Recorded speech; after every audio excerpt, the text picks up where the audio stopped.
Hello, Soul Group. We hope you are keeping well, and we hope you are generally doing good. As you know, a number of you were at the first Soul Group last Thursday, the first virtual Soul Group, that is. And that'll be happening every week, as Soul Group normally does, 7:30 Thursday evening, so a little bit later than normal, but 7:30 Thursday virtual Soul Group on Facebook video. So hopefully some of you, or most of you, can join us this Thursday at 7:30. It would be good. We'll be praying, reading the Bible and studying it together. It's really important that during this slightly unusual time that we are facing at the minute, that we encourage one another and we meet together via the virtual world. So as well as the weekly Soul Group on Facebook video, we thought it would also be good to send out some just reflections on Bible verses and some encouragements from Scripture to help us through this time where we cannot meet together to encourage everyone. Just as another thing to say, actually, hopefully you managed to log on to the online service yesterday, the Shirley Baptist YouTube site. If you're not already subscribing to that, it would be really good if you do, because the weekly service will be on there every week. Okay, so I'm reading this really helpful book at the minute, which hopefully you can see there. It might be back to front because of the camera. It's called Take Heart. It's called Christian Courage in the Age of Unbelief. And it's a very helpful book, a very encouraging book, because it encourages us to think about the fact that ultimately God is in control, and he is in control of everything. Therefore, we can be courageous and we can be bold. And at the minute, with much uncertainty and many of our routines which have kind of been turned upside down, we can be tempted to be a bit worried and a bit nervous. But actually, we can be courageous and confident because God is in control. So we can be full of faith, full of hope, that it's the Lord who is working out his purposes. I just want to read to you a short quote from the book. It says this: "We resist the temptation to give in to fear and faithlessness by planting our feet on the ground of the grace of God." I'll read it again. "We resist the temptation to give in to fear and faithlessness by planting our feet on the ground of the grace of God."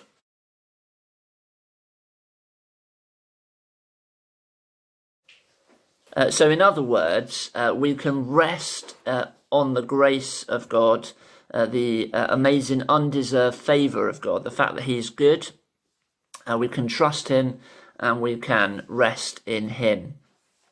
Let me just read to you some verses from Scripture, from the Bible. This is Psalm 91, which actually has been really encouraging for us over the past week. Just some verses which point us to the fact that God is our protector.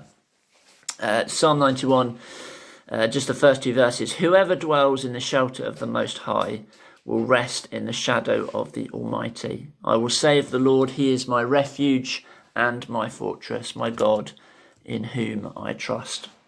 I found these verses really helpful because they remind us really of simple truth, that whoever dwells in the shelter of God or in his protection can be at rest, can be at peace, because he is our refuge and our shelter.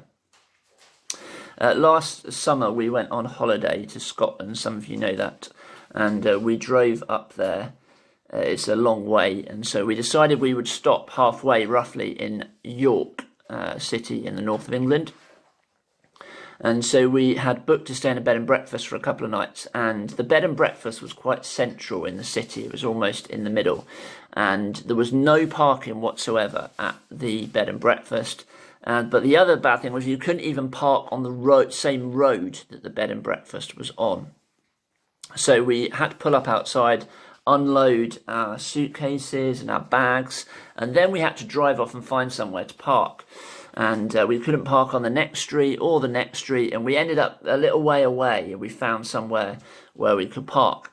And then we set off walking back to the bed and breakfast, and we hadn't gone far when it started to rain super heavy. Just the heavens opened and the rain started to come down. But we were far enough away from the car that we couldn't really go back.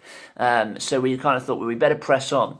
But as we were pressing on, there was this doorway which was perfectly sheltered and wide enough for Laura and I to shelter in, where we could go in and shelter from this really heavy rain for just a few moments while it passed, and then we could carry on our way.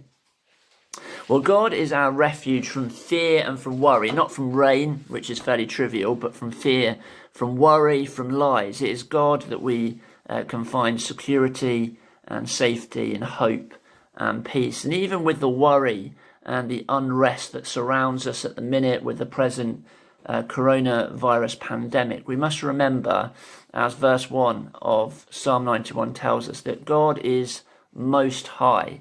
He's most high, which means that there's nothing else higher than him, nothing else greater than him. As one book that I've been reading says, it puts it like this: Most High is a title which cuts every threat down to size.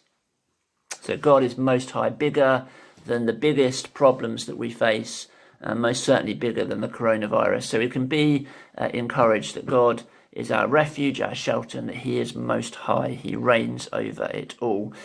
Let me just encourage you to read the rest of Psalm 91, maybe today or tomorrow. It's not very long. It will probably only take you a few minutes, but reflect on it and maybe write down one or two encouragements from the Psalm that will help you in the rest of this week.